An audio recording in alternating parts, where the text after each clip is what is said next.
This, son. We are now recording.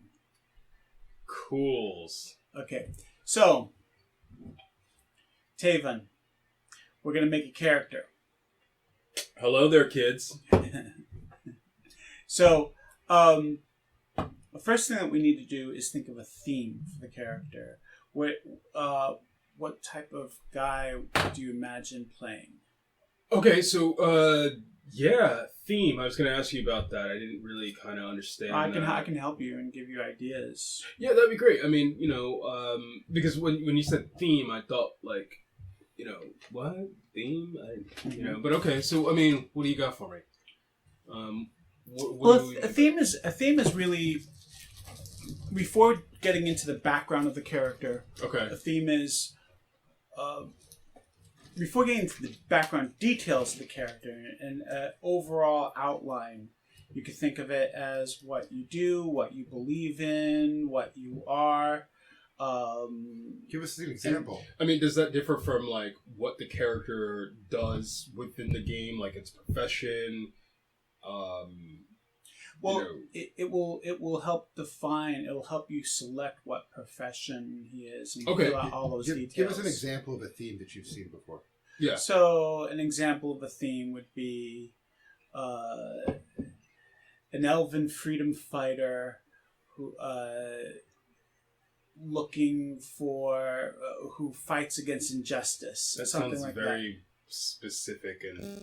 But it doesn't have to be that specific like that. I mean, an elven freedom fighter? Like okay. Like who's oppressing the elves? I mean, well, the elves are usually oppressing everybody else. In this game, the elves are oppressed. Seems unlikely, but okay. A lot of people like to play elves, and now they get to play oppressed elves. Well, that seems to be the problem from the get-go. Everybody wants to be an elf. So getting to the point of your character's theme. Okay, so like my elf, or not my elf. Sorry. I hope we can take that out in editing. I guess theme-wise, like my character's definitely a guy, male character. I would say, the theme, is it like related to the race of the character? If you want to specify race and class. If you want to raise, there's no class, but if you want to specify a species, I like to use the word species instead of race here. But right. If you want to specify that, you can. And there's no, in this game, there's no, like, if you're an elf or a dwarf or orc or whatever, you get special bonuses. It's nothing like that. Well, so with respect to this theme, what would be my options in this setting, this universe, this game universe? All right, so if you imagine a time period anywhere between, say, 1600 in terms of dress, and Dark Ages. 1600 is the late Renaissance, Taven. But I'm not going to get into that. Let's say between 1600 and 1800, with the Industrial Revolution, when the peasants had been kicked off the land, the nobles are growing sheep and getting capital. They're exporting opium into China. They are there's a slave trade going across the Atlantic. If you can imagine, is this the early 1800s or like the late 1800s, like early Victorian era? Early 1800s. I do like the Victorian era. And so within this, but at the same time, you could also think of like a science fiction story or a more modern story. You could be an investigator, you could be a guard, you could be a soldier, you could be a noble, you could be a terrorist. I'm not suggesting that. I'm just saying you could have existed for a long time. So. Right. All right. Fair enough. In any sort of. So we're like how to say, like Industrial Revolution era kind of mixed with what I mean. Mixed with magic. Just magic, or I mean like, so magic that's so advanced that it seems like technology. Right. Okay. All right. That sounds. All right, interesting. Okay, I got it. So if you, how about this? Do you want to be like a real man of action, a man of magic and casting spells? Do you want to be a guy who does none of that? Do you want to be a thiefy guy? I wouldn't be a leader? man who, as I am now. Yes, you are a man. Who needs to be found. You know, like people seek me out. You know, for information. They seek you out. Yeah, you know, for information and let's say because they need things. I'm a guy who can get people things. So you're like a fixer. Let's say I'm a trader in commodities. A fixer and a merchant. Are you like one of the what do you call it? Guys who like buy and sell stolen stuff. What do they call it? A fence. Do you want to be a fence? I'm not a fencer. I'm a guy who trades in maybe rare commodities and various curios and such. Okay, so like a curio store owner. Yes, a man who deals in antiquities. And, all right, and a little bit like you could be someone who also finds rare magic items or rare antiquities and finds the customers. Okay, yeah, that's what I want. Okay, that's good. So how do we phrase that into a theme? How about we just write that person. I'm a man who trades in rare things. I like that. It's simple. It's easy. Finds and trades rare things, because we want you to be someone who goes out and can find it and finds and trade in rarities. Okay, that's excellent. Now, next step is to create what are called lore sheets. A lore sheet is like a piece of background of your character that can talk about things that your character can do, talk about things that your character knows. Well, I mean, all right. Well, I mean, it sounds like we're filling in the. We're setting the bones of this thing before we build a frame.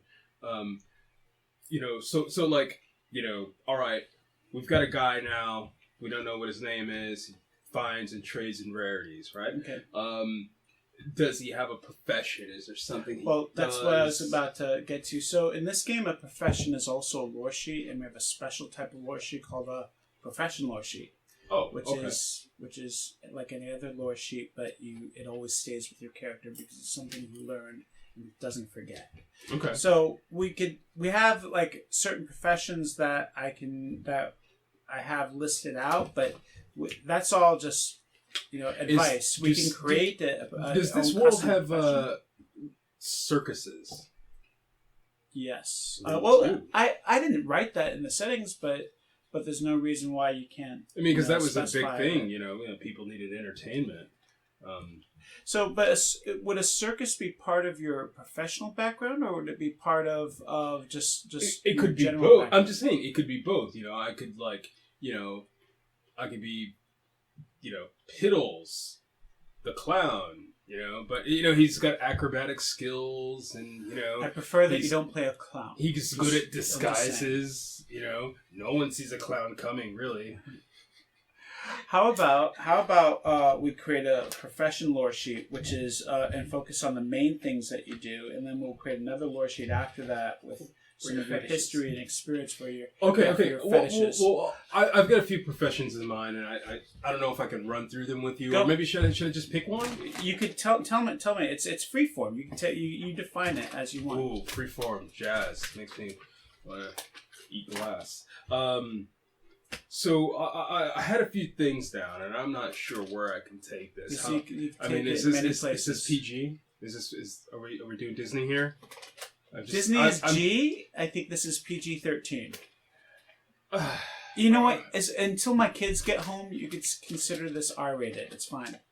No, PG-13. No, let's keep it PG. PG-13. PG-13 Okay. for young, mature audiences. Yeah.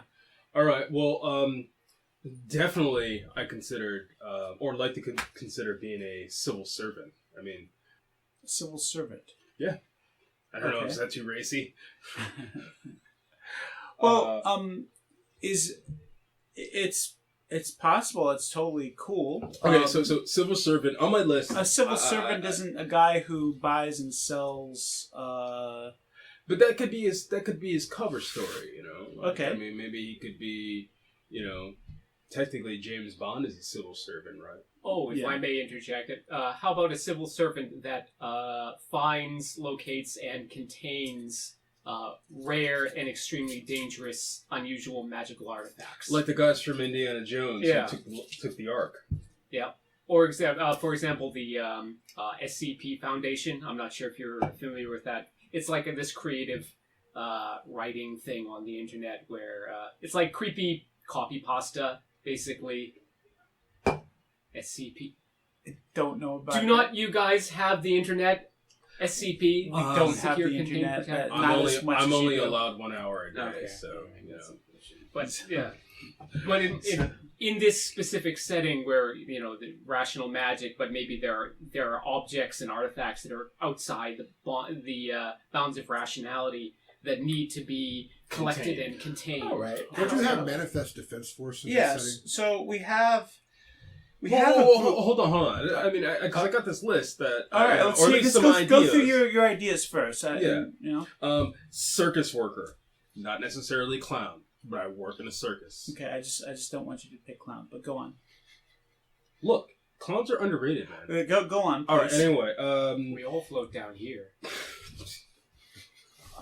and we do. I want to say customs officer. Okay, but that sort of falls under civil servant too. I guess it'd be a but it's good to narrow it down. Okay. Go on. Customs servant, that's interesting. Like, as in, you check objects and contraband that comes in and out, like a border customs. Yeah, like a border customs. You know, because apparently there's would there be like travel between this wherever this setting is and other settings? Sure. Like, are there borders and such? Yeah, it's a world, so there could be many things. Okay, cool. Well, I'm getting a better idea of Uh-huh. what this world is now. Mhm. Filling it out. Pawnbroker? Is that a thing? That could be a thing. I didn't write in the settings, but sure, if you want it to be a thing, it could be a thing. Okay, we're gonna pause a second while wife and kids come in, and we'll continue the conversation in just a sec. All right, so still on my list here, I've got a watchmaker. That could be cool too, because a watchmaker is someone in the setting. If he can be someone who takes care of not just watches but magical artifacts and so forth, a magical item creator. Well, I like the idea of a watchmaker. It's it's a people need timepieces, and I think that it's an uninteresting enough character that it could be interesting in a sense where they're kind of under the radar, right? They can probably move in and out of certain circles without being noticed very much. Could watchmaker be his sort of like secret job, and he has a other job? Or let's say like I'm a watchmaker and maybe a weaponsmith, because they kind of fit hand in hand. Okay. Would the tinkering. weaponsmith be a secret thing, or a? It could be part of the trade, like as this person, and as many watchmakers are. It's it's part of a family, profession. It's a lineage. There's tinkering and putting things together, taking things apart. Are these watches built with magic? They certainly could be. Why not also make toys and other types of curios? Again, weapons maker / watchmaker. But it would seem like the watchmaker would be the profession, the cover, and then somebody who trades in illicit curios, That would be the secret identity. Well, yeah, but he's also got to like protect his neck, keep it real, 100, because he needs to make bank, and people might try to rob him. So weapons is his family's real secret. I have an idea though. What about this? What if he used to be a bank robber and now is a weapons? That seems kind of a weird step forward. Or maybe you make like clockwork golems or something like that. Like robots. Again, weapons, WMD, he's a specialist. Awesome. Yeah, comma awesome. Exactly. I forgot the comma. I tend to forget the commas. WMAD. Yeah. Well, yeah. So Okay. I like this mashup, yeah, I think I'll go with that. Watchmaker, guy who has he has an unassuming profession, but at the same time, if you know how to find him and you know what you need, the guy can make some pretty serious stuff. Whether it be creepy little dolls that are imbued with some kind of, I don't know, ancient energies, or just a really cool gun grown out of metal and trees. Sounds very cool. Yeah, what if supposed to be. though? For the profession lore sheet, we call it Weapons Maker, and we create another lore sheet called Watchmaker Shop. And that the Weapons Maker lore sheet will talk about your skills and the things that you've done professionally. And the Watchmaker Shop, which will also talk about basically your things that you can do, but also talk about how you've, the things that you, particular details about yourself as a watchmaker, and will also be something that you can get money from. As long as we can say weaponsmith. Weaponsmith. Yeah. Okay. So now you could write down. I could also type it, but you should first write down by hand. Say that you are profession lore sheet. Say you don't even need to say profession lore sheet. You could just put one box, and just call it profession lore sheet. Okay, so profession lore sheet, weaponsmith, and then write down I am a weaponsmith and I make weapons and make and test weapons from wands to weapons of mass destruction. I am let's just say my guy is an artist of making things that kill people very well. Sounds good. You can write that down. I just did. Okay, that's one lore sheet. Now we have two more to go. The first one, the next one, we'll call it Watchmaker's Shop, or if you think of a better name for it. That could be a code name too, the Watchmaker. Okay. All right, but yeah, he's got a shop. Let's call it, I don't know, the Pix Shop. The what shop? The Pix Shop. It's called the Pix Shop? Yeah. Okay. Then that's the name of the lore sheet, the Pix Shop. All right, we'll write that down. And then, can you think of any details about this, or anything any story that is currently relevant about it, or anything about it that we want to talk about here? Again, I'd like my character, if I could, to be someone who is, people have to seek him out because they need his services. Okay. Right? So whether, as I said, whether it be information, artifacts, he deals in, things that are kind of underground, right? So you could, first sentence, you can write, people seek me out to get information. You just write out about a paragraph here about this stuff, about the stuff that you do at this shop. It would be good to write in there that you make money from this. Well, how about this? My crafts and services, are, they fetch for a hefty price. Okay. Those with the needs and means to purchase my wares, Okay, are willing to pay. So we're going to make this what's your level 2 lore sheet. So lore sheets have levels. I didn't tell you that before, but so now you know. Is this a level 2 right now? We'll make this the level 2 lore sheet. This will be like a bigger, more important thing for you. Mm-hmm. That means that you could also get more money by or get more equipment or more things by using this lore sheet. Mm-hmm. But as part of this lore sheet, what we need to do also is create some sort of story or conflict involved with this. With my character specifically, or with this part of your character, with this lore sheet, it could be something like, last week, a dame came into my shop. Since you were talking about emphasizing that your character is a man. He is a man. I'm saying a dame came into your shop, and dames come to my shop all the time, but one just asked for something very special that you have to get. She asked for something special, and I think it was a setup. She was sweet on the eyes, but at the same time, I figured she was up to no good. So you need to write that down. Jazz and quiet rain in the background for this monologue. Right. Some a couple days later, some shifty characters came into my shop looking for things that they couldn't afford. Okay, so what you need to do now is write this down and the girl's name, if this is where you want to go with it. I think I will. As I said, some shifty characters came into my shop looking for things that they can't afford. Okay.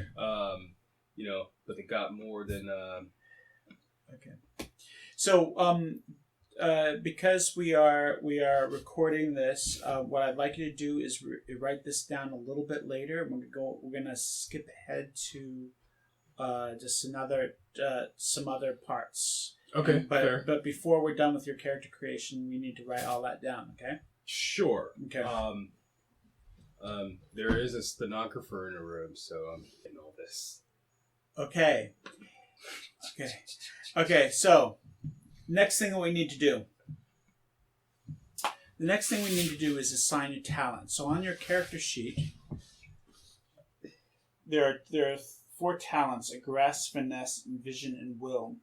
And aggress is sort of like your strength and your ability to use very traditional weapons and military weapons. I don't particularly see it as being very important for this type of character. It could be. Finesse, which may be more important, is more like for fencing weapons and being stealthy.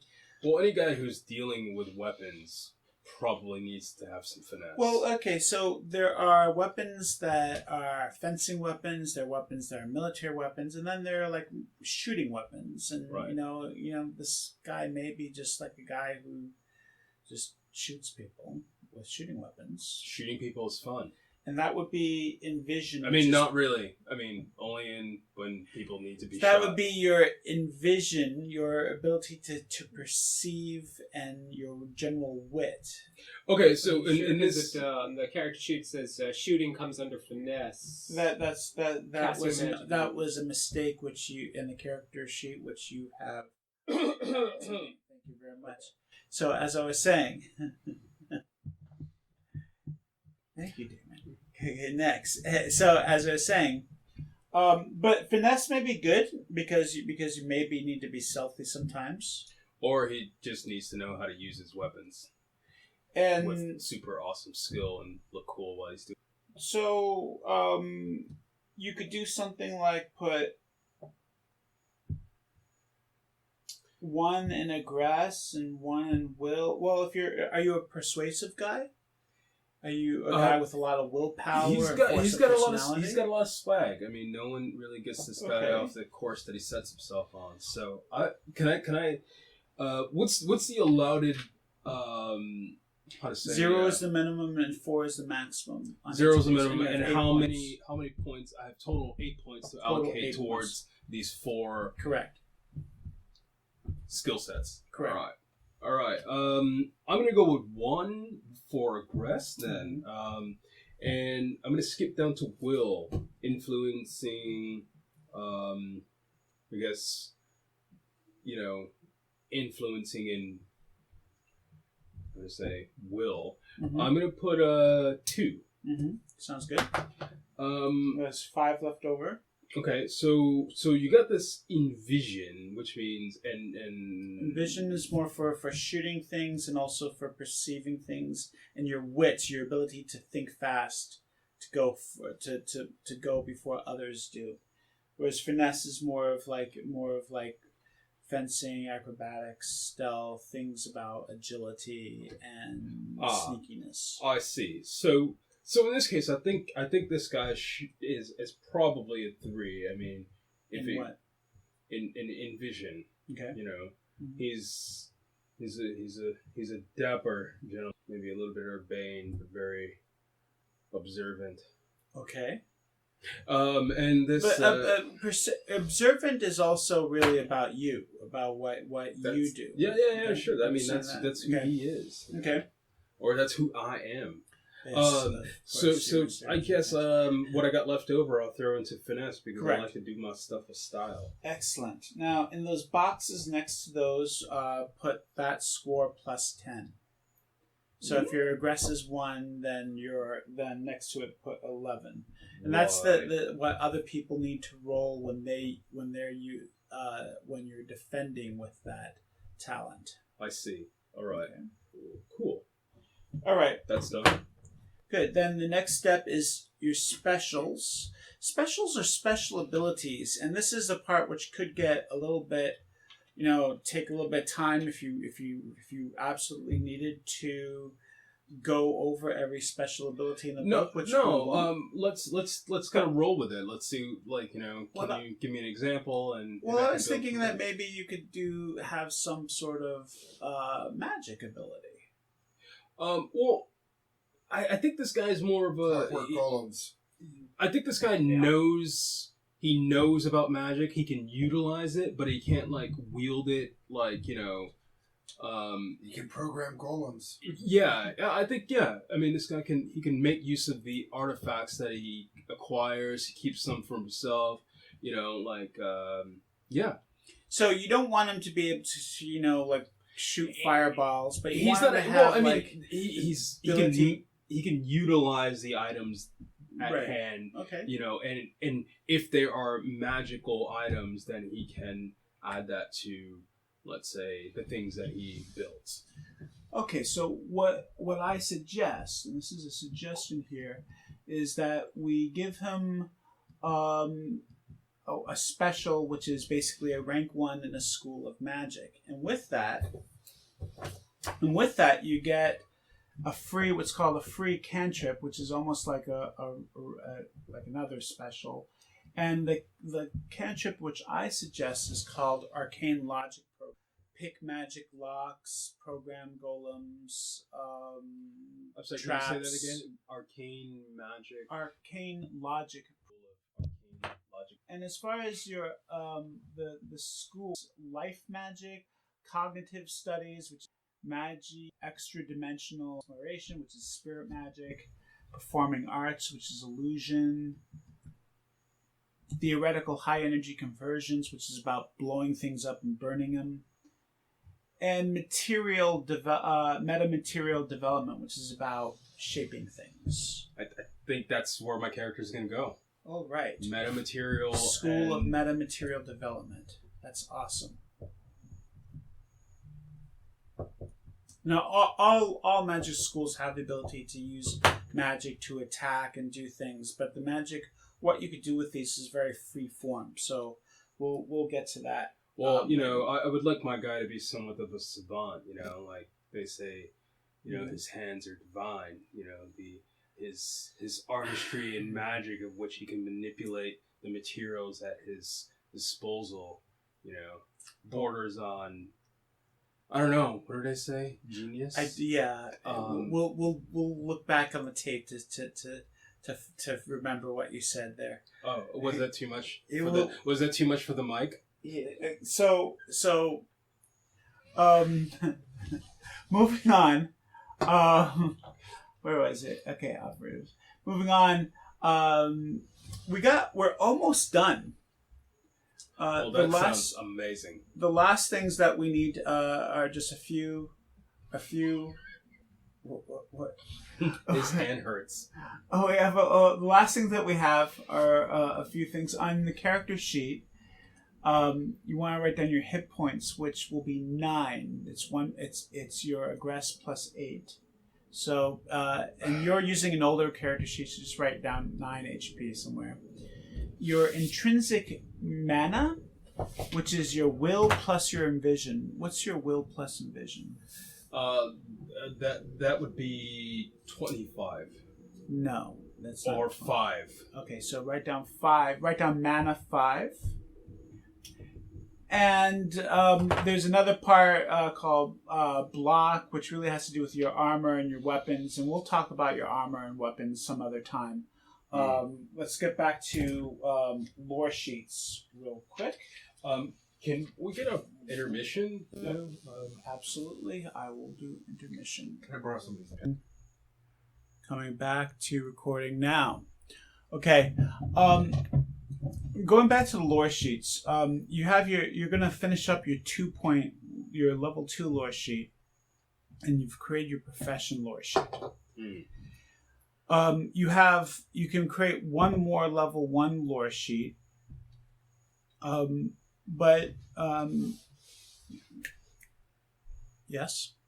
Oh, is there an extra sheet, or to write this stuff on? Or can you write on the back of your paper for now? You need to. Normally, this would be on a separate piece of paper, and I would have it. But there's the whole I say global warming and everything. So yes, we're environmental here. So there are this level 1 lore sheet. It could be just another story or something that some other connection that a character has. It could be. Can I do this? Because I'm having fun with this right now. So my guy, weapons master as he is, he actually comes from, let's say he's human, but he does have bloodlines that tie back to the dwarves. Okay. And how is this? Where is this come in? Why is this relevant? Because it just makes him more awesome. Okay. He's not like full dwarf. He's a normal. Does he have long lost dwarf relatives that he's looking for, or some dwarf heritage they want to protect? There's how to say, he comes from an established family per se, or at least a family with an old name, and not only does it add to his mystique, but I think he can tap into some of that, ancient bloodline type. How to say, magic, which is probably why he's good at making the things that he makes.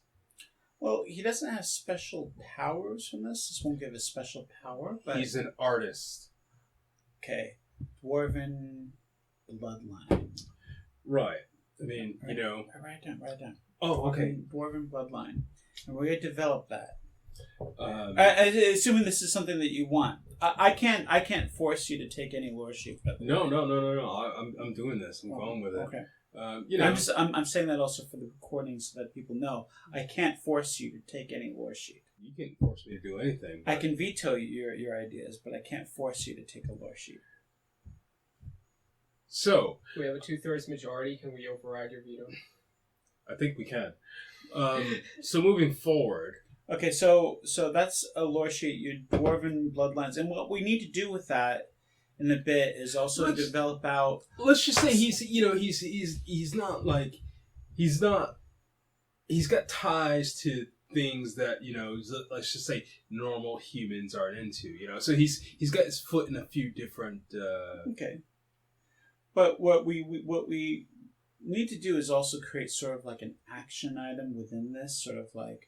Something that is resolvable. You mean his motivation? Well, does he something that this inspires him to do, or something, or someone else wants to do something to him because of this. We'll come back to that. Yeah, let's come back to that. Okay. I got a question. Yes. So, can a lore sheet be more of like this kind of character description. For example, lore sheet Casanova. My character is irresistible to the opposite sex, and so I could tap that lore sheet in that kind of related social situation to. Not really, Not because really? Okay. because it could give you a bonus to rolls in that type of social situation because you have a skill. Right. But when you're tapping it, you're using resource that is logically limited, not logically limited in the story, like the goodwill of someone that you're borrowing money from, or money from a weapons shop. Or All right, something. that's a little bit more clear. Thank you. Okay, Taven, last thing. I'm going to offer you an extra free lore sheet so that you will have one more lore sheet. So that total of 3. Including the profession lore sheet, that's 4. Actually. What? So I'm going to give this to you. I'm offering it to you for free. You don't have to take it. Thank you. And I'm going to give you a lore sheet that's related to a section of the city that you're going to be in. Okay. If you want. So let me tell you the type of section. This could be the bad side. It could be the university district. What do you mean by the bad side? It's called Riverside District. It's where the slums are. Is it like River City Ransom or is it like East Berlin? I don't know what East Berlin is like. And what was the first one you said? River City Ransom, where you can beat people up and they turn into coins. Yeah. No, Oh, it's not okay. like that. Well, you gotta. I don't know how East Berlin came into that either, but it could be Riverside, which is like the working class and poor area. It's not the absolute slummiest part of town. It's funny how they always put, Moving on, certain before people you in finish certain that, places. before you even finish that, it could be contacts and knowledge of the rich side of town, Look, which is called High Side. can I say that, like, I would like my guy, he's not poor, he's got a family name, he's up there with, like, the Bruce Waynes, and he's not like the Clarks. So like, but he's modest, like he's got a small shop, he runs his business, he runs it well. Okay. So how about this? Think about where the shop is. Is it in the really expensive part? Is it in the university part? I think it would be in an expensive part. I mean, like, it's not big, but as I said, it's modest, but it's in a respected place. It's accessible to anybody who can afford his services. Okay, then we're gonna go with a high side contact lore sheet if you want, which I'll offer for free. The benefit of having it for free is, besides you can use it, also helps your character get more experience points and using what do for other free? things. The lore sheets. Well, you will get it for free. So you don't have to pay. You only get 2 lore sheets and a professional lore sheet, but I'm offering you one for free if you take it. And this one is called High Side Contact. It is a description of the high side part of the city. And in addition to that, the way it's written now, I know someone, Lamrin Loafer, owns an art gallery where she peddles fake elf trinkets to the city's wealthier citizens. We have a you scratch my back, I scratch your kind of relationship. I'll even allow you to change this a little bit if you want, but the idea is that you have this contact and you have knowledge of this part of the city. She seems like a good contact. I mean, I think my character could know her for a while, kind of thing. Great. They've had maybe an on and off again relationship, but nothing too serious to call it like commitment. Sometimes her customers come to me and ask me to verify the stuff that she's peddled to them, and I usually throw it back at them and say, "Yeah, this is crap. You should have came to me in the first place." Very good, Taven. So, and your character has to have a name. Actually, you know what? I have a name in mind. Okay. So, I mean, cool, suave, debonair, the kind of guy that this dude is, with the, again, family lineage that goes back and back, and he's not, he doesn't go play golf or anything, because I don't think that exists in this world. But let's just say that, he's well-to-do, at least. As GM, I'm going to say that I don't want golf to exist, but there's going to be something like that you guys can help me think of. Okay. So all right. Quidditch. Not Quidditch. I think that's like copyrighted. Yeah. Okay. It's also a very unfortunate sport. So yeah. Don't they have to swallow something? So, but anyway.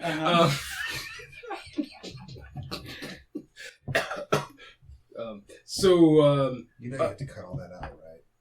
Go on. I'm gonna go with the family name Pix or Von Pix. He doesn't actually put it on the the marquee of a shop or anything like that. But let's call him Louis.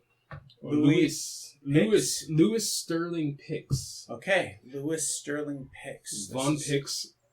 Sometimes. Louis Sterling Von Pix. Yeah. Very good. Okay, we have a character. Boom. You're gonna give you this lore sheet, the high side contact to attach to the back of the character sheet in just a bit, and we are done with character creation. That was fun. I had a great time. Okay, great. Thank you.